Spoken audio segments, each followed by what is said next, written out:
तो चलिए शुरू करते हैं आंकड़े हमारे फैसला आपका। यूजीसी के नए नियमों पर फिलहाल सुप्रीम कोर्ट ने रोक लगा दी है, या यूं कहें कि देश को जलने से बचा लिया। इन नियमों को लेकर जबरदस्त बवाल मचा हुआ था। कैंपस में छात्र आमने सामने आए, सोशल मीडिया पर बहस आग की तरह फैल रही थी। और दिलचस्प बात यह है कि मामला सिर्फ विपक्ष तक सीमित नहीं रहा, बल्कि बीजेपी और मोदी कैबिनेट के अंदर भी इस मुद्दे को लेकर फूट साफ दिखाई दे रही थी। पार्टी के ही कई नेता यूजीसी के इन नियमों के खिलाफ खुलकर बोलते नजर आए। अब सुप्रीम कोर्ट के फैसले के बाद कहीं राहत की सांस है तो कहीं मायूसी है। कुछ इसे बराबरी की जीत बता रहे हैं तो कुछ इसे सुधार की कोशिशों को झटका लगा है। तो बड़ा सवाल यही है कि यूजीसी के इन नियमों पर जो रोक लगी है, क्या यह इंसाफ की जीत है? तमाम सारी बातों के बीच बहुत सारी स्थिति बनी हुई है और वो स्थिति बताती है कि जो नए नियमों पर सुप्रीम कोर्ट ने रोक लगाई है, सुप्रीम कोर्ट ने यह साफ शब्दों में संदेश दे दिया है कि 2012 के जो नियम थे वही नियम अब लागू हैं और वही चलेंगे। यूजीसी का जो नया नियम है वो क्लियर नहीं है। नया नियम बांटने वाला नियम है, नियमों का दुरुपयोग हो सकता है, ये बात सुप्रीम कोर्ट ने कही है। सुप्रीम कोर्ट ने कहा कि सरकार यूजीसी से सुप्रीम कोर्ट ने जवाब मांग लिया है। 19 मार्च को अगली सुनवाई होगी। तो सबसे बड़ा सवाल है कि जो बात इस नियम में सुप्रीम कोर्ट ने देखी, क्या वो बात सरकार नहीं देख पाई? क्या वो बात शिक्षा मंत्रालय के अधिकारी नहीं देख पाए? क्या वो बात यूजीसी में बैठे तमाम जो एजुकेशनिस्ट हैं वो नहीं देख पाए, या कोई बड़ी साजिश थी? तो आइए अब आपको यूजीसी के 2012 के नियम और 2026 के नए नियमों को बारीकी से समझाता हूं। स्थिति क्या है, दोनों में अंतर क्या है, गौर से देखिए, क्योंकि 2012 और 2026 क्या कहते हैं। एससी एसटी के जो छात्र हैं वो एससी, अब 2012 की स्थिति क्या है, एससी एसटी के जो छात्र हैं वो एससी एसटी के छात्रों के लिए ये नियम बनाए गए थे। संस्थानों की जवाबदेही तय की गई थी और शिकायत के निस्तारण में समय सीमा नहीं थी। इसके साथ साथ बुनियादी सुविधाएं तैयार करने की बात की गई थी। नियम तोड़ने पर कम सजा थी। और जो सबसे महत्वपूर्ण बात 2012 के नियम में थी कि उसमें जाति नाम की चीज नहीं थी, उसमें भेदभाव का जिक्र तो था। इस 2012 के यूजीसी के नियम में भेदभाव का जिक्र किया गया था कि छात्रों के साथ भेदभाव ना हो। लेकिन यहां पर क्या हुआ, 2026 में एससी एसटी के साथ सीधा ओबीसी जोड़ दिया गया, यानी कि भेदभाव में जाति व्यवस्था का जिक्र कर दिया गया, जाति का जिक्र कर दिया गया और इनको अधिकार दे दिया गया, सीधा अधिकार दे दिया एससी एसटी और ओबीसी, यानी कि सामान्य एक तरफ, एससी एसटी ओबीसी एक तरफ। नियम पालन की व्यक्तिगत जिम्मेदारी की गई। 24 घंटे के अंदर संज्ञान लेने की बात की गई। 15 दिनों में रिपोर्ट जरूरी था, इस बात का जिक्र किया गया। 24 घंटे 7 दिन हेल्पलाइन और समान अधिकार की बात की गई। नियम पालन ना करने पर सख्त सजा की बात की गई और एक समता समिति भी बनाने की बात की गई, जो कि इसमें नहीं है। समता समिति बनाई जाएगी, समता समिति जिसमें आप शिकायत कर सकते हैं, आप अपनी बातों को उसमें रख सकते हैं। इन बातों का भी उसमें जिक्र किया गया। कुल मिलाकर यह समाज को बांट रहा था, यानी कि जो शिक्षा का मंदिर है, जहां पर बच्चे पढ़ने आते हैं, जहां पर कोई भेदभाव नहीं होना चाहिए, छात्र एक जैसे हैं, सब बराबरी की शिक्षा लेते हैं। यूजीसी का 2026 का नियम वो साफ तौर पर बांटता हुआ दिखाई दे रहा था। अब सुप्रीम कोर्ट ने अहम कमेंट किया, क्या है ये दो इशारा किया सुप्रीम कोर्ट ने, क्या किया? सुप्रीम कोर्ट ने कॉलेज और यूनिवर्सिटी कैंपस में जाति के नाम पर, जिसका मैं जिक्र कर रहा था, जाति के नाम पर बंटवारे पर सख्त नाराजगी जताई है। कोर्ट ने कहा है कि जब भेदभाव का मतलब सबको पता है तो फिर जाति आधारित भेदभाव को अलग से परिभाषित करने की जरूरत क्यों पड़ी और इसे क्या कहा? कोर्ट ने यह सवाल भी उठाया। सुप्रीम कोर्ट ने बहुत अहम बातें कही हैं। कमेंट नंबर 1, व्यायाम नंबर 1, जब भेदभाव का मतलब साफ है तो फिर जाति का जिक्र क्यों किया गया? जाति आधारित बात क्यों की गई, जाति आधारित भेदभाव का जिक्र इसमें क्यों किया गया, यह परिभाषित करने की जरूरत आखिर क्यों पड़ी, सुप्रीम कोर्ट ने कहा। कमेंट नंबर दूसरा था कि नियमों में रैंकिंग को शामिल क्यों नहीं किया गया, जबकि कैंपस में यह बड़ी व्यवस्था है, कैंपस में यह बड़ी समस्या है। कमेंट नंबर 3, हमने जाति विहीन समाज के तौर पर प्रगति की है, अब फिर से हम पीछे क्यों जा रहे हैं? जब हम आगे बढ़ रहे हैं, जाति को पीछे छोड़ रहे हैं, तो आप जाति व्यवस्था लागू कर रहे हैं। कमेंट नंबर 4, सुप्रीम कोर्ट ने कहा अलग अलग जातियों के लिए अलग अलग हॉस्टल बनाने पर आपत्ति जताई है। यह कहा गया था यूजीसी के नियम के साथ हर जाति के हिसाब से हॉस्टल बनाइए। सुप्रीम कोर्ट ने कहा कि नहीं, यह गलत है, अलग अलग जातियों के लिए हॉस्टल बनाने पर आपत्ति जताई है सुप्रीम कोर्ट ने। कमेंट नंबर 5, सीजीआई ने कहा कि भगवान के लिए ऐसा मत कीजिए। चीफ जस्टिस ऑफ इंडिया ने कहा कि भगवान के लिए ऐसा मत कीजिए, भारत की एकता शैक्षणिक संस्थाओं में दिखाई देती है, उसे मत तोड़िए। सुप्रीम कोर्ट ने यूजीसी के नए नियमों पर रोक लगा दी है, जिसे लेकर बहुत सारे अधिवक्ताओं ने क्या कुछ कहा है, गौर से सुनिए। तो जो हमारे सीजीआई हैं उन्होंने शुरुआत में ही ये माना कि सेक्शन 3C जो है वो कहीं ना कहीं हमारी आज़ादी के 77 साल बाद भी जो जातिगत भेदभाव की बात उसमें की गई थी वो गलत है, और इस बात को उन्होंने माना कि बहुत खतरनाक इम्प्लिकेशंस जो हैं, जो बहुत घातक परिणाम जो हैं वो देखने को मिल सकते हैं अगर इन रूल्स को इसी तरीके से इम्प्लीमेंट किया गया। दूसरी बात यहाँ पे जो थी इम्पोर्टेंट वो ये थी कि रूल्स जो बनाए गए हैं उन रूल्स के अंदर कुछ वर्ड्स ऐसे हैं जिनकी परिभाषा को लेकर साफ नहीं है, वो किस लिए और किस कारण से रखे गए जी। तो इस चीज़ को लेकर भी सीजीआई ने कहा कि इन रूल्स को देखने की ज़रूरत है, पूर्णतः देखने की ज़रूरत है। ऐसा नहीं है कि सिर्फ एक या दो चीज़ें हों, ऐसी और बहुत सी चीज़ें हैं जिनके अंदर प्रोविज़न की ज़रूरत है। साथ साथ एक सवाल और आया कि अगर कोई जनरल कैटेगरी का बच्चा कोई शिकायत करता है तो उसके ऊपर क्या प्रोसीजर होगा, क्या एक्शन होगा, इस चीज़ को लेकर प्रोविज़न में कुछ भी नहीं था, जिसको लोग सीजीआई ने कहा कि समानता का अधिकार जो है उस समानता के अधिकार के लिए सबके पास प्रोविज़न होने चाहिए, और अगर ऐसा नहीं है तो गलत है। आज सुप्रीम कोर्ट के ऑनरेबल चीफ जस्टिस सूर्यकांत जी तथा ऑनरेबल जस्टिस जयमाला बागीची जी की डबल बेंच की कोर्ट ने जो यूजीसी लेकर हमारी याचिकाएं थी, सवर्ण वर्ग की आशंका थी, सवर्ण वर्ग परेशान था, जिसके लिए सभी संगठन, सभी सवर्ण वर्गों के सभी संगठनों ने जो याचिकाएं यहां लगाई, उसमें आज बहुत महत्वपूर्ण निर्णय दिया कि जो यूजीसी का रेगुलेशन गैजेट आया था 2026 उस पर रोक लगा दी है, और अगली तारीख 19 मार्च दी है। सरकार को नोटिस किए हैं कि वो जवाब दे, तब तक रोक रहेगी। और इसमें जो आशंकाएं थी, जो डर था, जो सवर्ण छात्रों में डर था, सवर्ण माता पिता को डर था, वो कोर्ट ने इसको माना।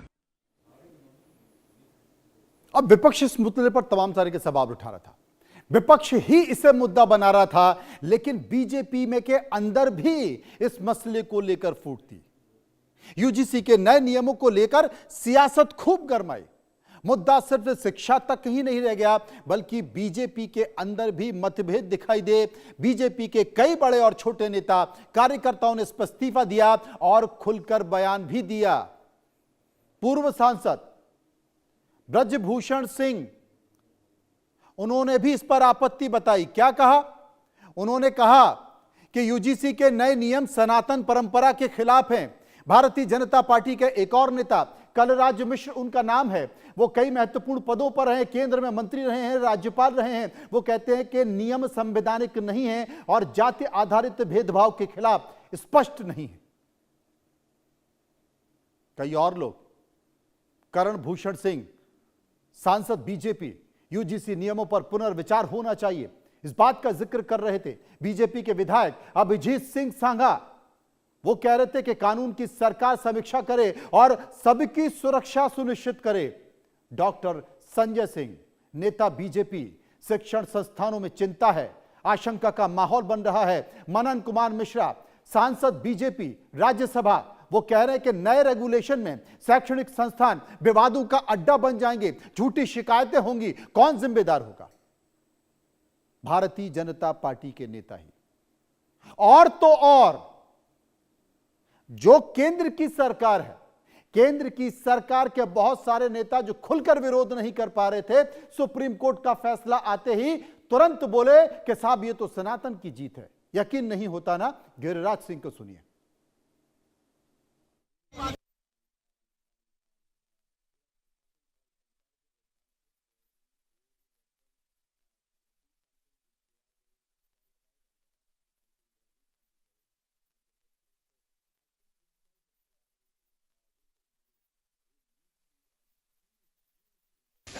देखिए, सुप्रीम कोर्ट ने बहुत अच्छा काम किया है, जैसे भी किया, लेकिन बहुत अच्छा काम किया है, क्योंकि ये बहुत बड़ा आंदोलन बनने जा रहा था और अगर ये लागू हो जाता तो पूरे समाज का ताना बाना बिगड़ जाता, पूरे समाज का ताना बाना बिगड़ जाता और इसकी जिम्मेदारी सिर्फ सरकार की होती। तो सुप्रीम कोर्ट ने यह कदम उठा करके इस देश को बचाने का काम किया है। भेदभाव संबंधित शिकायतें वो कर सकते थे, करते थे। उसमें कितनी झूठी है, कितनी सही है, ये तो विश्लेषण का विषय है। लेकिन अब साथ साथ ओबीसी को जोड़ा गया है, तो स्वाभाविक रूप से लगता है कि फिर बाकी के सब लोगों को क्यों न जोड़ा जाए। किसी के साथ भी भेदभाव हो, चाहे कोई भी हो, चाहे सवर्ण हो, चाहे ओबीसी हो, चाहे एससी एसटी हो, किसी के साथ भी भेदभाव हो तो शिकायत करने का अधिकारी है, कर सकता है शिकायत। अगर किसी बाग में एक पौधा छोटा रह गया तो इसका मतलब ये तो नहीं कि प्रोटेक्शन और इक्वलिटी के नाम पर बाकी पौधों को ऊपर से काट दिया जाए। अतीत का पन्ना बंद हो चुका है। 21वीं सदी के जिस दौर में हम जी रहे हैं, ये जातियों की विदाई का समय है। मैं आदरणीय प्रधानमंत्री जी से 140 करोड़ भारतवासियों की तरफ से हाथ जोड़ के विनती करता हूं कि हम सब के लिए आप पिता समान हैं। एक बच्चे को खुश करने के लिए दूसरे को बेवजह थप्पड़ मत मारिए। आपकी ममता और स्नेह पर हम सब का बराबर अधिकार है। यूजीसी का काला कानून वापस ले लीजिए, हमारी एकता को कमजोर होने से बचा लीजिए। अगर इस देश में जातियां जीत गईं तो भारत हार जाएगा। ब्रजभूषण शरण सिंह ने साफ तौर पर कह दिया था अगर ये नियम लागू हो जाता तो फिर बहुत गलत हो जाता, बवाल हो जाता। कलराज मिश्र ने कहा कि ऐसा क्यों किया जा रहा है। एससी एसटी पहले था, आपने ओबीसी भी जोड़ दिया, यानी कि बाकी तीनों एक तरफ बाकी अलग, आपने बांट दिया, लकीर खींच दी। तमाम ऐसे साहित्यकार, तमाम ऐसे लेखक जो भारतीय जनता पार्टी की नीतियों पर लगातार तारीफ कर रहे हैं, वो हाथ जोड़कर निवेदन कर रहे हैं कि देश जाति व्यवस्था से ऊपर उठ गया, आगे बढ़ गया, सरकारें उन्हें पीछे खींचने की कोशिश कर रही हैं। इन नए नियमों का विरोध क्यों था? यूजीसी के नए नियम आए, मकसद बताया गया बराबरी का, लेकिन सवाल खड़े हो गए इंसाफ का। कहा जा रहा है कि भेदभाव की परिभाषा का एक तरफा गलत इस्तेमाल हो रहा था, गलत शिकायत पर कोई सजा नहीं। अब इसी को समझ लेते हैं कि नए नियमों का विरोध आखिर हुआ क्यों। नए नियमों का विरोध आखिर हुआ क्यों? क्योंकि भेदभाव की परिभाषा एक तरफा बताई जा रही थी। एक तरफा झूठी शिकायत पर सजा का प्रावधान ही नहीं है। आप किसी का करियर खराब कर देंगे। इक्विटी कमेटी में जर्नल कैटेगरी का कोई प्रतिनिधित्व नहीं होगा। कॉलेज सजा के डर से सही फैसला नहीं ले पाएगा। यूजीसी एक्ट 1956 के दायरे से बाहर होने का आरोप, जाति भेदभाव की शिकायत पर कार्रवाई कैसे होगी? ये कई सारे ऐसे सवाल थे। जाति भेदभाव की शिकायत आई तो अब कॉलेज मनमानी नहीं कर पाएंगे। यूजीसी के नए नियमों के तहत हर कॉलेज में इक्वल अपॉर्चुनिटी सेंटर यानी कि ईओसी बनाने की बात कही गई थी। समता समिति एक खास वर्ग के लिए, बाकी के लिए हर कॉलेज में इक्वल अपॉर्चुनिटी सेंटर बनेगा। कमेटी में एससी एसटी ओबीसी और महिलाएं और दिव्यांग शामिल होंगे। एक इक्वलिटी स्क्वाड भी बनेगा जो भेदभाव पर नजर रखेगा। 24 घंटे 7 दिन आप शिकायत कर सकते हैं। 15 दिन में रिपोर्ट जरूरी है। ईओसी में हर 6 महीने में कॉलेज को रिपोर्ट देनी होगी। नियम तोड़ने पर कॉलेज की ग्रांट रुक सकती है। गंभीर कॉलेजों में, गंभीर मामलों में यूजीसी की मान्यता भी रद्द हो सकती है। आप कल्पना कर रहे हैं, दहशत में मैनेजमेंट रहेगा। दहशत में यूजीसी के नए नियमों पर रोक को लेकर केशव प्रसाद मौर्य और अखिलेश यादव ने भी क्या कुछ कहा, यह भी सुन लीजिए, सुनिए। नहीं है, देखिए यूजीसी ने जो भी आदेश जारी किया था उसको देश की सर्वोच्च अदालत ने उस पर रोक लगा दिया है, इसलिए इस संबंध में माननीय न्यायालय के द्वारा दिए गए किसी आदेश पे कोई टिप्पणी की आवश्यकता नहीं। जो आदेश होगा उसका सरकार पालन करेगी। दोषी जो हो वो बचे नहीं और निर्दोष के साथ अन्याय न हो, ये हम सबका यही मानना है। और इससे पहले भी रेगुलेशन आए थे 2012 में, और 2012 के रेगुलेशंस में कमी क्या रही या उसमें क्या क्या फैसले हुए थे या किस तरह का यूनिवर्सिटी या वहाँ के लोगों ने व्यवहार किया था, टेकअप किया था उनके चीजों को। फिर आज 26 में आ गए नए रेगुलेशन, तो हमने 2012 के रेगुलेशन से क्या सीखा? और जब हमारा संविधान कहता है कि हम कहीं भेदभाव नहीं कर सकते, तो संविधान और जो हमारे तमाम कानून हैं उसके बाद भी भेदभाव होता, अन्याय होता है समय समय पर। कब कब क्या क्या हुआ? 13 जनवरी को यूजीसी ने नए नियम जारी किए और यहीं से बहस शुरू हुई। आपको बताते हैं कि यूजीसी पर कब कब क्या क्या हुआ। 13 जनवरी को यूजीसी ने नियम जारी कर दिए। नियम जारी कर दिए तो क्या सरकार ने नहीं देखा? यूजीसी में बैठे लोगों ने नहीं देखा? 14 से 20 जनवरी सोशल मीडिया पर नए नियमों का विरोध होने लगा। 27 जनवरी को सुप्रीम कोर्ट में पीआईएल दाखिल हो गई। 29 जनवरी सुप्रीम कोर्ट ने नए नियमों पर आज रोक लगा दी। लेकिन बड़ी आश्चर्य की बात है, सुप्रीम कोर्ट को कमियां दिखाई देती हैं, सुप्रीम कोर्ट को खामियां दिखाई देती हैं, लेकिन अभी तक यूजीसी का ये जो सर्कुलर जारी हुआ था, नियम जारी हुआ था, वापस नहीं गया। आइए आप समझ लेते हैं कि आखिर नए कानून में ऐसा क्या था कि इतना बवाल मचा। हमने देखा भी और आपको देखा भी कि नए कानून में क्या बदला। पहले शिकायतें SC ST तक सीमित थी। नए यूजीसी रेगुलेशन में OBC भी शामिल। जाति भेदभाव की परिभाषा का दायरा बड़ा कर दिया गया। उत्पीड़न भेदभाव की आधिकारिक शिकायत संभव और झूठी शिकायत पर सजा का प्रावधान हटा दिया गया। यानी कि अगर किसी ने झूठी शिकायत कर दी, झूठी शिकायत के आधार पर किसी के खिलाफ जांच हो गई, ग्रांट रुक गई, उसे बाहर कर दिया गया, उसका करियर बर्बाद कर दिया गया और बाद में पता चला कि यह शिकायत झूठी थी, तो कोई सजा नहीं है। आप एक शिकायत पर किसी के खिलाफ कुछ भी कर सकते हैं। किसी का प्रमोशन रुक सकता है, किसी की पढ़ाई बंद हो सकती है, उस कॉलेज की ग्रांट रुक सकती है, तमाम सारी चीजें। इसी मुद्दे को लेकर हमने कुछ सवाल पूछे। हम जनता के बीच गए, जो सवाल पूछे लोगों ने इस पर अपनी राय दी और वो सवाल पूछे। वो पहला सवाल आपके टीवी स्क्रीन पर। पहला सवाल, क्या यूजीसी के नए नियमों पर रोक लगाने का सुप्रीम कोर्ट का फैसला सही है? आपकी राय क्या है? 43% लोगों ने क्या कहा? 43% लोगों ने कहा कि फैसला एकदम सही है। 33% लोगों ने कहा कि गलत फैसला है। 22% लोग इस बात का जिक्र कर रहे थे कि सरकार को बनाना ही नहीं चाहिए था यह नियम जिसने समाज को बांट दिया, और 2% लोग इस पर कुछ भी कहना नहीं चाहते थे। सर्वे का एक और सवाल, यूजीसी के नए नियमों का मकसद जातीय भेदभाव रोकना है, तो फिर जातीय सवाल क्यों उठाया जा रहा है? 39% लोगों ने कहा 39% लोगों ने कहा कि यूजीसी के नियम भेदभाव बढ़ाने वाले थे, जिस पर सुप्रीम कोर्ट ने रोक लगा दी। 28% लोगों ने कहा इरादा तो सही था लेकिन नियम बेहद कमजोर थे, गड़बड़ थे। 25% लोगों ने कहा कि बेवजह विवाद खड़ा हो रहा था और 8% इस पर कुछ भी कहना नहीं चाहते थे। सर्वे का एक और सवाल, क्या नए नियम सवर्ण जातियों के व्यवहार और तौर तरीकों पर गंभीर सवाल खड़े करने वाले थे? 24% लोगों ने कहा हां, सवर्णों को कटघरे में खड़ा कर दिया गया था। 24% लोगों ने कहा।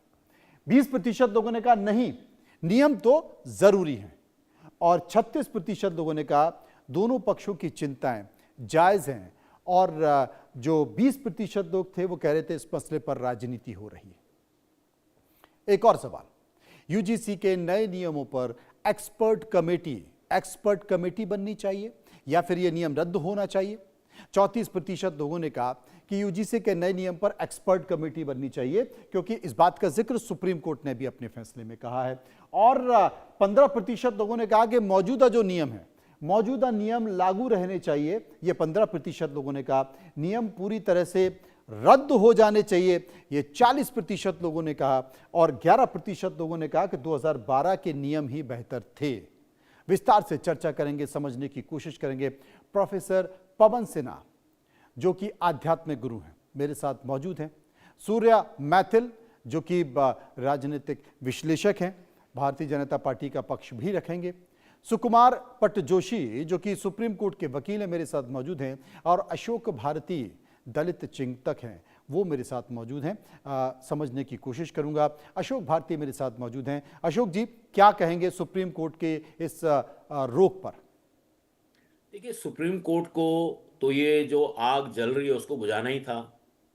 और हमारा देश, ये हमारा अनुभव है, अनुसूचित जाति, जनजाति, पिछड़ी जातियों का ये अनुभव है कि जब भी कभी अनुसूचित जाति, जनजाति, पिछड़ी जातियों को के साथ न्याय, सम्मान, बराबरी की बात आती है तो ऐसा ही रिएक्शन होता है सुप्रीम कोर्ट का। अच्छा। जैसे कि आपको पता होगा, कोई भी कानून हो जिससे दलित और आदिवासियों की स्थिति बेहतर होती हो, उसको डिले किया जाता है।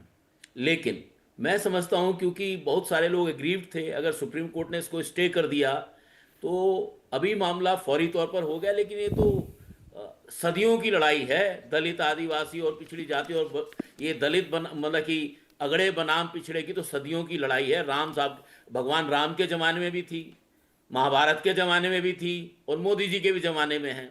तो ये लड़ाई तो चलेगी, ये कानून में भी चलेगी, सड़कों पे भी चलेगी, चलती आ रही है।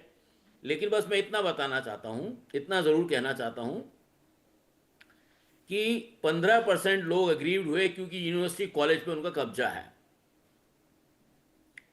अगर समाज में रहने वाले 85% लोग इकट्ठे हो गए तो फिर क्या करेंगे? इस देश ने सवर्ण बंद भी देखा है और इस देश ने दलितों का भारत बंद भी देखा है। आपको पता है हकीकत क्या है। तो लेकिन दलित हैं, आदिवासी हैं, पिछड़ी जाते हैं, वो कानून का सम्मान करते हैं, वो कानून का मखौल नहीं उड़ाते, वो कानून के नाम पे प्रधानमंत्री को गालियां नहीं देते, उनके ऊपर मुंह पे कालिक नहीं पोतते, उन पे जूते नहीं मारते उनके मुंह चेहरों पर दलित। आज तक किसी दलित, आदिवासी, पिछड़ी जाति ने ऐसा नहीं किया। सवर्ण कर रहे हैं, वो देश प्रेमी हैं। अगर यही काम कोई दलित करता, आदिवासी करता, पिछड़ी जाति करता, आप पिछड़ी जाति की चोटी उखाड़ दीजिए, तब भी जातिवाद नहीं है। आप दलितों के घरों में आग लगा दीजिए, फिर भी जातिवाद नहीं है। पायल तड़वी के साथ भेदभाव हुआ, उसने आत्महत्या कर ली, वो नहीं है। अभी हिमाचल में एक दलित बच्चे की पैंट में 3 अध्यापकों ने मिलकर बिच्छू डाल दिया। बच्चा, एजुकेशन इंस्टीट्यूशन का बता रहा हूं मैं। तो दलितों, आदिवासी, पिछड़ी जातियों के साथ जो यूनिवर्सिटी में होता है, उसके तो डॉक्यूमेंटेड एविडेंस हैं। ठीक है, मतलब मैं अगर मुझे लगता है जब सुप्रीम कोर्ट में ये मसला चलेगा तो सारे एविडेंस रखे जाएंगे। दूध का दूध होगा, पानी का पानी होगा। किसी को क्यों परेशानी होनी चाहिए? किसी को क्यों लड्डू बांटने चाहिए? आप इसको अपनी जीत मान रहे हैं। समाज में समता लाने के प्रयासों को रोक दिया गया। अशोक जी, अगर मैं समझूं, मैं अशोक जी, बाकी के लोग भी एक बार लड्डू बांट रहे हैं आप। मैं समझ गया अशोक जी, बाकी के लोग भी एक बार उनको सुन लेते हैं। कुल मिलाकर अगर मैं आपकी बात का सार निकालूं तो आपने सुप्रीम कोर्ट पर भी भेदभाव का आरोप लगा दिया है आपने ना? हाँ, आपने राम राज्य पर, अरे चाचा भतीजों का कोर्ट है। अरे सुन तो लीजिए, मैं ये कह रहा था आपने राम राज्य पर भी, मतलब राम राज्य पर भी सवाल उठा दिया। आप ये भूल गए कि श्री राम ने भी सबरी के बेर चखे थे, झूठे बेर खाए थे। मतलब अब मैं प्रोफेसर, हत्या भी तो की थी। मैं प्रोफेसर पवन सिन्हा के पास कैसे याद रखें जब हमारे आदमी को मार दिया हो, और बेर तो हमारे ही थे ना। झूठे खा लिए तो क्या महानता हो गई? समझ गया मैं। प्रोफेसर पवन सिन्हा इसका अच्छा जवाब देंगे, आध्यात्मिक गुरु हैं। पवन जी। जी धन्यवाद।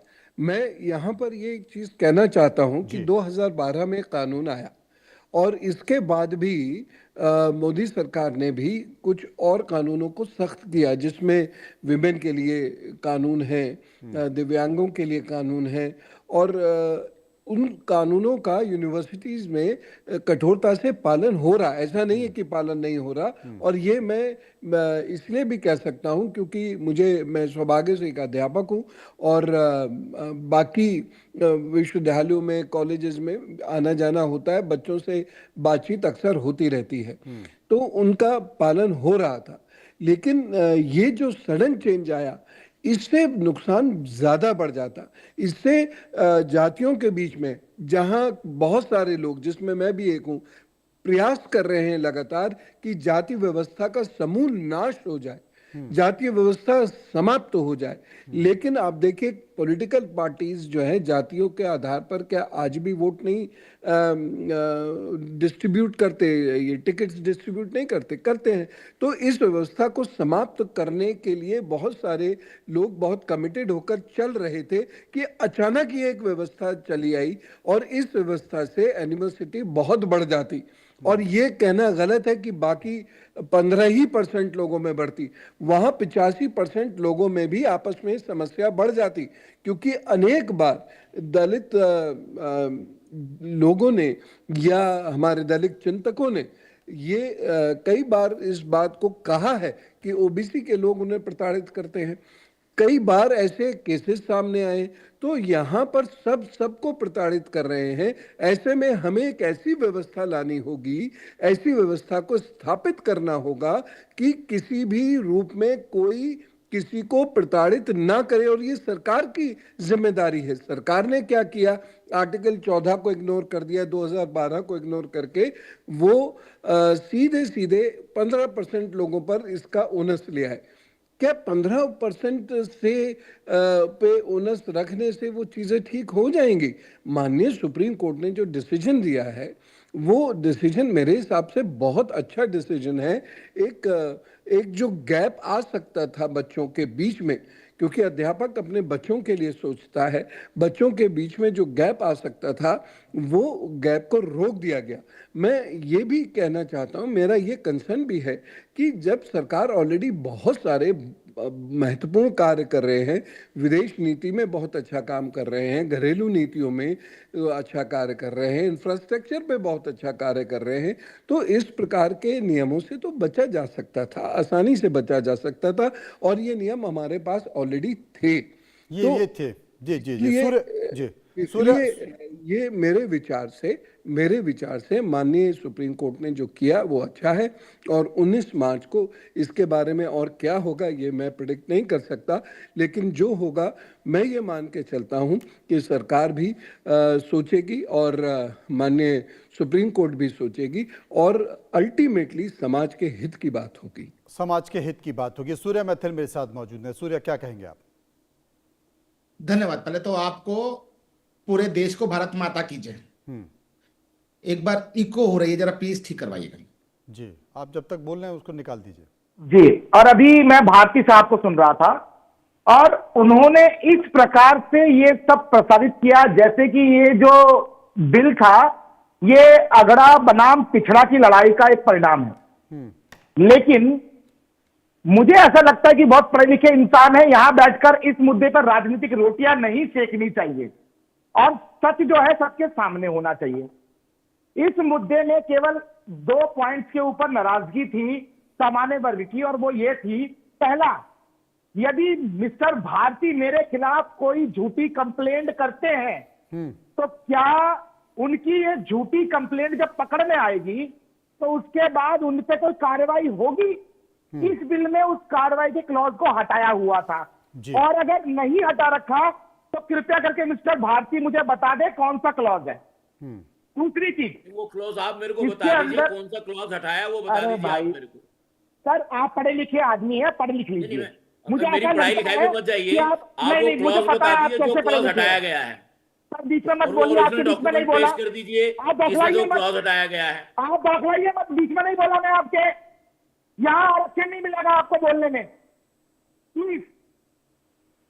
उसके अलावा दूसरा पॉइंट ये है कि यदि महिला, SC, ST, OBC, दिव्यांग, ये 5 लोगों की कमेटी बन रही तो छठा सामान्य वर्ग का छात्र क्यों नहीं है उसमें? 2 पॉइंट्स के ऊपर बहुत नाराजगी थी। और एक और बात मैं बता दूं आपको, यहाँ ये बैठकर बातें कर रहे थे कि ये तो पुरानी लड़ाई है और हम तो हमेशा लड़ते रहे हैं। इन्हीं प्रकार के लोगों के कारण समाज में भ्रांतियां फैलती हैं, क्योंकि ये विषय था ही नहीं।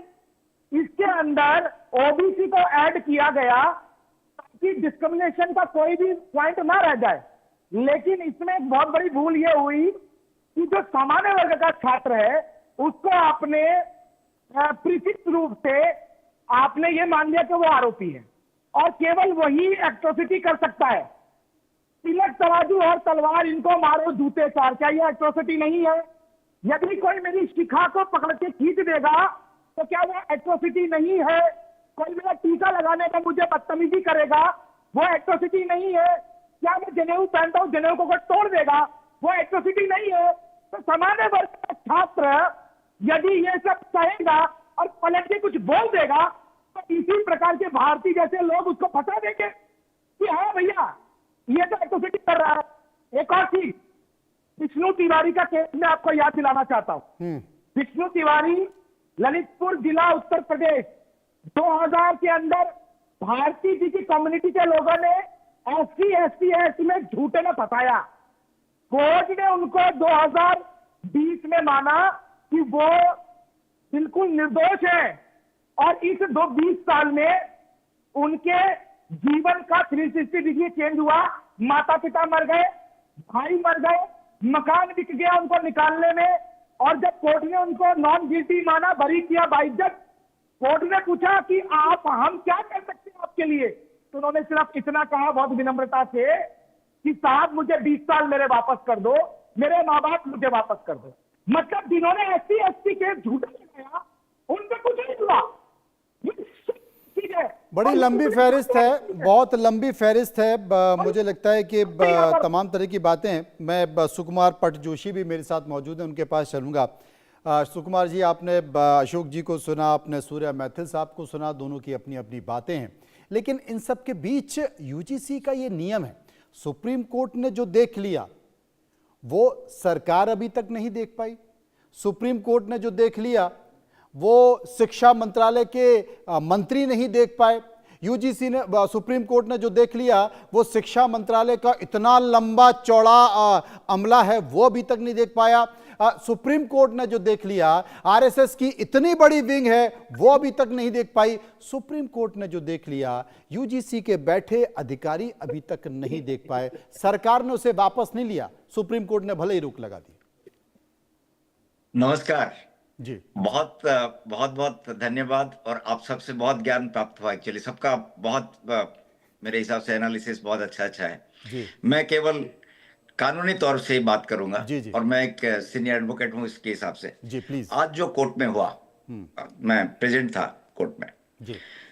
इसमें जो याचिकाकर्ता का जो मेन ग्रीवांस है वो एक जो डेफिनेशन है 3C क्लॉज में जो दिया गया है इस विनियम में, उसमें इनको कहते हैं कि ये बेबुनियाद है कि ये सोचना कि खाली SC ST और OBC के साथ ही कोई डिस्क्रिमिनेशन होता है, क्योंकि ये एज्यूम कर लिया है इस रेगुलेशन ने, ये उनका कहना है।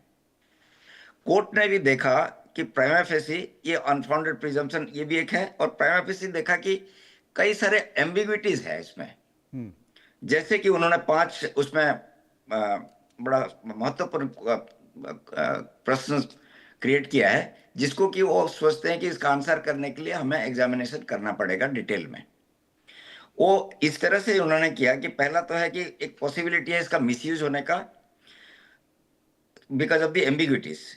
पहला बोला है कि इन्होंने जो ऑब्जेक्टिव है इस रेगुलेशन का, ये ऑब्जेक्टिव क्या इस टाइप का डिस्क्रिमिनेशन, जाति आधार पर डिस्क्रिमिनेशन से क्या वो अचीव हो पाएगा।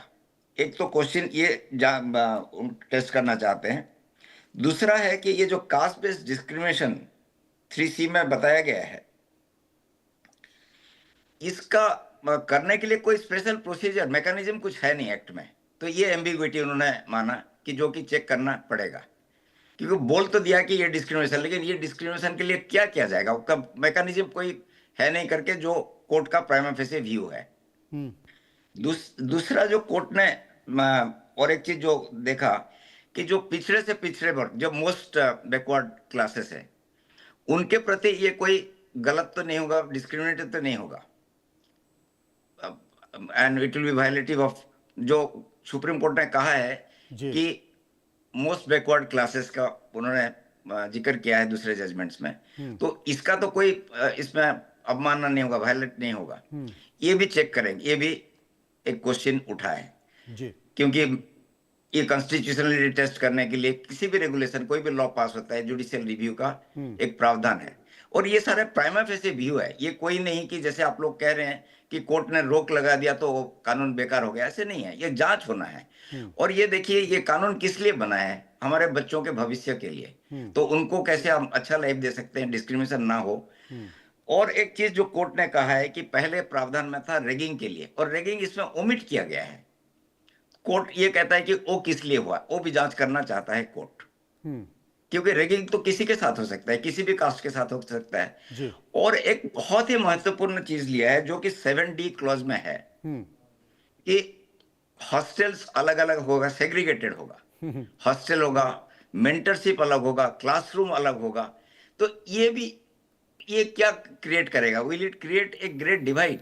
सही बात है, मतलब सामूहिकता की बात इस देश में की जा रही है, लेकिन आप हॉस्टल अलग बना देंगे, एसटी के हॉस्टल अलग बना देंगे, दलित के अलग बना देंगे, सामान्य वर्ग के अलग बना देंगे, ओबीसी के अलग बना देंगे। तो अभी जो सब साथ में रह रहे हैं, साथ की भावना है, भाई हम भी स्कूल में पढ़े और जब हम अपना टिफिन लेकर जाते थे तो हमारे टिफिन से हमारे जो साथी हैं वो हमारे टिफिन से कोई पराठा ले लेता था, कोई उसमें से कुछ उठा के खा लेता था, हम दूसरे के टिफिन से खा लेते थे। ये नहीं देखते थे कि ये दलित का है, ये एसटी का है, एससी का है। लेकिन अब आप एक पूरी नई व्यवस्था बना रहे हैं। अशोक जी, मुझे लगता है एक सेकंड मैं इसको कंप्लीट कर दूं जी, क्योंकि ये कोर्ट का ये प्राइमा फेसी ये क्वेश्चंस पे जांच करी है। कोर्ट ने कोई अभी भी कोई व्यू नहीं दिया है कि ये है करके। ये जांच करना जरूरी है क्योंकि भविष्य बच्चों का सबका उस पर निर्धारित करता है होता है। तो इसीलिए सरकार ने जो कानून बनाए हैं वो भी सोच समझ के बनाए हैं, अच्छाई के लिए बनाए हैं, और सुप्रीम कोर्ट का भी है कि जांच कर लेना जरूरी है करके। जांच कर लेना जरूरी है, लेकिन सुप्रीम कोर्ट इस बात का जिक्र तो कर रहा है कि आप याद होगा, फिर से समाज को बांट रहे हैं। लास्ट ईयर सुप्रीम कोर्ट ने कहा था कि एक रोबस्ट रेगुलेशन लाना चाहिए क्योंकि ये सारा जो डिस्क्रिमिनेशन है उसको सुधारने के लिए। जी, अशोक जी मेरे साथ मौजूद है। अशोक जी मेरे साथ मौजूद है। अशोक जी, मुझे लगता है कि दरिया का पानी बहुत बह चुका है और आज़ादी के बाद से ऐसे बहुत सारे नियम आए हैं, कोशिश की गई है कि जो पिछड़ा दलित वर्ग है या अंतिम पंक्ति में खड़ा हुआ व्यक्ति है, सरकारों ने भी उसको आगे लाने की कोशिश की है।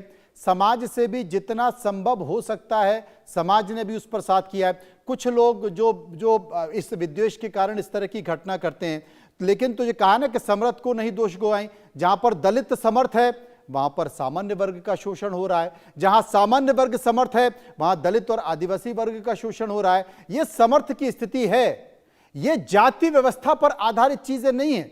और देखिए आज हमारे देश में कई केंद्रीय मंत्री दलित हैं, सामान्य वर्ग के लोग भी हैं, कई भारत सरकार के सचिव दलित हैं, सामान्य वर्ग के लोग भी हैं, ट्राइबल समाज से भी हैं, ओबीसी वर्ग से भी हैं। तो ऐसा थोड़ी है कि उन्हें नकार दिया जाए।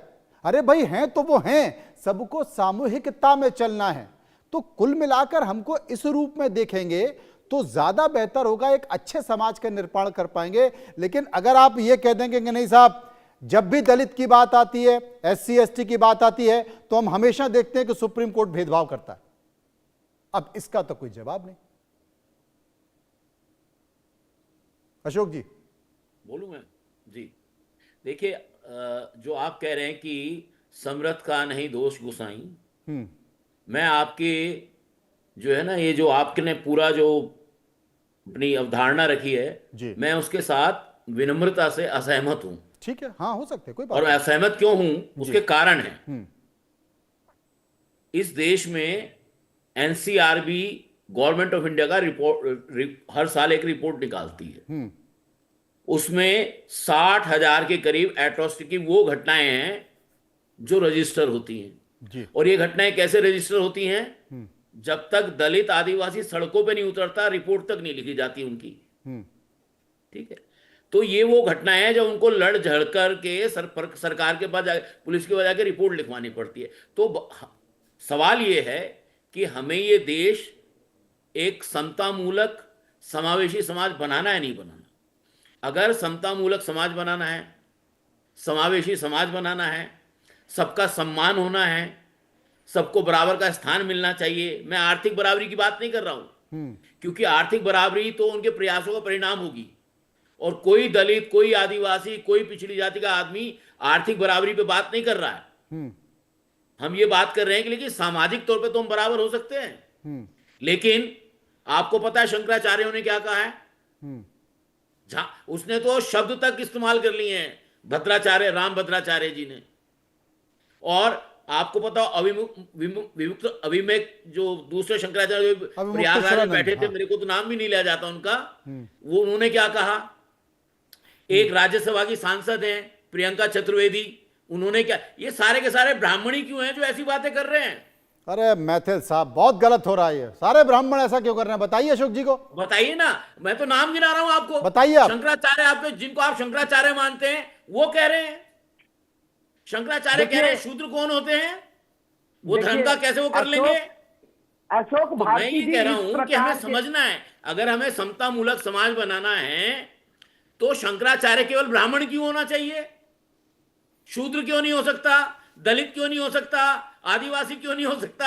आप तो सबको एक करना अशोक जी, ना। यहाँ मैं आपसे इत्तेफाक नहीं, यहाँ मैं आपसे इत्तेफाक, आपको पता है कि दलितों के अखाड़े हैं, आपको पता है दलित संत हैं, आपको पता है कि कितने महामंडलेश्वर दलित हैं, आपको पता है कि अमित शाह दलित अखाड़े में जाकर उन्होंने स्नान किया था। दलित जो है महामंडलेश्वर बन गया था, उस पर पूरी टीवी स्टेशन में बहस चलती रही, और सारे के सारे महामंडलेश्वरों ने मोर्चा खोल दिया उसके खिलाफ।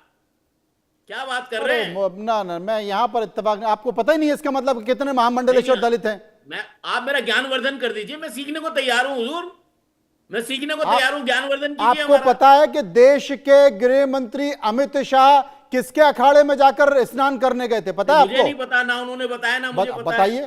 तो फिर वही मैं कह रहा हूं ना, मैं जानकारी ही नहीं है। जीतन राम मांझी क्योंकि आपने ओढ़ लिया है। दूर ना जाइए, सूर्य मैथिल। जीतन राम मांझी सीएम थे, एक मंदिर में गए बिहार में, आप मुझे बोलने क्या हुआ उनके साथ? हाँ, अरे वो तो समर्थ भी थे, यहाँ मुझे भी, अरे मैं भी सामान्य वर्ग का व्यक्ति हूं भाई, मेरा भी अधिकार है बोलने का। समर्थ भी थे वो। अशोक जी, मैथिल साहब कह रहे हैं मैं सामान्य वर्ग का हूं, मुझे अधिकार है बोलने का। बोलने दीजिए सर, आपको आरक्षण है, लेकिन मेरे को तो अधिकार है सर, प्लीज मुझे बोलने मैं तो सुनना चाहता हूँ आपको, सूर्य जी, सूर्य जी आपको सुनना चाहता हूँ मैं। भैया सुनिए, आपसे हमारी अच्छी मित्रता है, बोलिए, आपको पूरा ध्यान से सुनूंगा। एक छोटा सा प्रश्न है, बताइए। अशोक भाई, आप कभी राम मंदिर गए अयोध्या में? भाई साहब, आपने बुलाया ही नहीं हमें तो इस बात का डर है, घुसने भी देंगे नहीं, घुसने देंगे वहां। पहली बार मुझे लग रहा है कि भगवान के मंदिर में बुलाने के लिए भी आपको निमंत्रण देना पड़ेगा, ये बहुत ही हास्यास्पद है। लेकिन सम्मान जो है ना, दलितों की लड़ाई सम्मान की लड़ाई है। सर आप सुन लीजिए, आप सुनिए, अपनी ससुराल बिना अरे साहब सुन लीजिए, सुनिए, अब आपकी आंखें खोल देता हूं जरा, खोल दीजिए, जल्दी खोलिए, समय कम है। सुनिए, अगर आप राम मंदिर गए होते ना, तो वहां पे माता शबरी का भी एक मंदिर है अंदर इस राम मंदिर प्रांगण में, और आपको जानकारी दे दूं कि 24 पंडित जो कर्मकांड करते हैं राम उसकी मंदिर तो नींव जो है एक दलित ने रखी थी, राम मंदिर की नींव तो एक दलित ने रखी थी, ये भी हमें पता है। ये बीच में बोल रहे हैं, मैं कह रहा हूं कि वहां पर 2 दलित ब्राह्मण, बताइए ना, उसके ट्रस्टी में कितने दलित हैं? राम मंदिर का जो ट्रस्ट बना है उसमें कितने दलित हैं, कितने आदिवासी हैं, कितनी पिछड़ी जाति के लोग हैं, कितनी महिलाएं हैं उसमें? समावेश की बात कर रहे हैं ना सूर्या जी, समावेश की बात कर लेते हैं, समावेश की बात कर लेते हैं। बौखला क्यों रहे हो? सुनो पहले, अब सुनो, समावेश की बात कर रहे हैं तो सुन लीजिए ना फिर। वही बात, समावेश लोग क्या कह रहे हैं? वो 24 लोग बार 24 पर टक जा रहे हैं, 25वां नहीं हो पा रहा। हाँ, 24 लोग क्या? 24 जो ब्राह्मण है वहां पर, जो पंडित है, उनमें से 2 दलित हैं, एक एसटी है वहां पर। मतलब राम मंदिर जो मंदिर है उसमें से पुजारियों में से 2 दलित हैं और एक, अरे अशोक जी, ये तो चमत्कार हो गया भाई, चमत्कार हो गया। 25 में से 2 अरे अशोक जी कह रहे 25 में से 20 होना चाहिए, तब होगा ना समावेश। अशोक जी कह रहे हैं कि 25 पे 25 पुजारी हैं। उनकी आबादी है, उतने ही पवन होने सिन्हा चाहिए। जी, बात 25 पे 2 की नहीं होगी, अब 25 में से 20 पुजारी होने चाहिए दलित, तब समावेशी होगा। अब बताइए, अब इसका अंत कहां होगा, मुझे बता दीजिए आप। अनम्यूट कर लीजिए। समानता होगी, लेकिन अगर राजनीति इस प्रकार से चलेगी तो समाज में समानता कहां से आएगी? और दूसरी चीज, हम यहां पर यूजीसी रेगुलेशंस की बात करने बैठे हैं जिसका सीधा प्रभाव बच्चों पर है। बच्चों को यदि तकलीफ होगी, बच्चों की आपस में दोस्ती टूट जाएगी, डेमोक्रेटिक प्रोसेस में यानी जो इलेक्शंस आदि होते हैं, ये बच्चे पार्टिसिपेट करते हुए डरने लग जाएंगे, तो ये बताइए, संविधान तो 140 करोड़ लोगों का है ना, सरकार की जिम्मेदारी भी 140 करोड़ लोगों की है ना, तो सभी को समानता मिले, इसके लिए सभी को प्रयास करना होगा। अगर कुछ लोग हमेशा वही गीत गुनगुनाते रहेंगे, यानी 1000 साल पहले मान लीजिए मेरी पीढ़ी का कोई व्यक्ति था जिसने ये शोषण किया, तो क्या मुझे भी उसकी सजा मिलेगी? हाँ, मुझे उसकी सजा क्यों मिलेगी? और हमारे पास बहुत सारे ऐसी चीजें हैं जो बच्चों से सीधे नहीं जुड़ती हैं। हम यूनिवर्सिटी सिस्टम की बात कर रहे हैं, हम कॉलेज सिस्टम की बात कर रहे हैं, और इन बच्चों में, ये युवाओं में, या जिसे आजकल जेनजी कहने लगे हैं, तो उनमें यदि समानता आ गई तो रेस्ट एश्योर्ड कि आने वाले 5 सालों में इस देश का 68% समाज जाति भेद से, जाति बंधनों से मुक्त हो जाएगा। नहीं, कैसे मुक्त होगा? नहीं पवन जी, कैसे मुक्त होगा? कैसे मुक्त होगा? जब तक पर्ची निकालकर आप एक दलित शंकराचार्य नहीं बना देंगे अशोक जी के अनुसार, तब तक कैसे मुक्त होगा, बताइए। देखिए, ये भी उसी से ही होगा कि एक बार वो सिस्टम लागू होने दीजिए, वो समानता, वो प्यार बढ़ने दीजिए, तो फिर निश्चित रूप से ऐसा जल्दी होगा। से बता दीजिए। और हम स्नान करने, हमारे राजनीतिक स्नान भी कर रहे हैं जिसका आपने वर्णन किया, और उसके बाद वो भोजन भी कर रहे हैं, सब साथ में बैठे हैं। श्रृंगेरी मठ के जो प्रधान हैं वह भी उस समाज का हिस्सा हैं, और वो कभी बिना भेदभाव के कभी भी वहां जाते हैं, बातचीत करते हैं, प्रसाद लेते हैं उस घर का। तो धीरे धीरे चीजें आ रही हैं, और समय लगता है उन चीजों में, और खास तौर से तब ज्यादा समय लगता है जब कुछ लोग उनको हमेशा गुनगुनाते रहते हैं। जी सूर्या जी, मैं इतना कहना चाहूंगा भारती जी से कि आप अगर चाहते हैं कि शंकराचार्य दलित हो, हम स्वागत करते हैं। आप कोशिश कीजिए, पढ़िए, गुरुकुल भेजिए, संन्यास दान कराइए, दंडी जो है दीक्षा लीजिए। नहीं सूर्या जी, नहीं, पहले आप पर्ची निकालिए। गलत बात, पहले आप पर्ची निकालिए, पहले शंकराचार्य बनाइए, उसके बाद उस परंपरा को फिर देखा जाएगा। क्यों अशोक जी? खैर, हम लोग चर्चा करते रहेंगे। अभी तो 19 तारीख पर भी इस पर बहस करनी, 19 मार्च को एक बार फिर से सुप्रीम कोर्ट निकल कर आएगा, और मुझे लगता है कि अशोक जी की चिंताओं पर वो गंभीरता से विचार करेगा, और कम से कम भेदभाव नहीं करेगा, जैसा कि अशोक जी की चिंता। क्योंकि पठ जोशी जी खुद सुप्रीम कोर्ट में रहते हैं, तो मुझे लगता है कि पठ जोशी जी, आप अशोक जी की भावनाओं को सुप्रीम कोर्ट में व्यक्त जरूर कर दीजिएगा। बहुत बहुत शुक्रिया करेंगे सभी लोगों का जो विस्तार से मेरे साथ इस मुद्दे पर चर्चा कर रहे थे। लेकिन वाकई एक अजीब सा माहौल देश में बन गया था, फिर से वही व्यवस्था हो रही थी, फिर से सड़कों से लेकर संसद तक वही चीज़ें दिखाई दे रही थी, और मुझे लगता है कि एक बड़ा आंदोलन खड़ा हो सकता था। लेकिन फिलहाल सुप्रीम कोर्ट ने इस पर रोक लगा दी है। 19 तारीख को हम विचार करेंगे और समझने की कोशिश करेंगे कि आखिर क्या होता है। बहुत बहुत शुक्रिया सभी लोगों का। इस कार्यक्रम में इतना ही। बाकी की खबरों के लिए आप चलते रहिए इंडिया न्यूज़ के साथ। नमस्कार।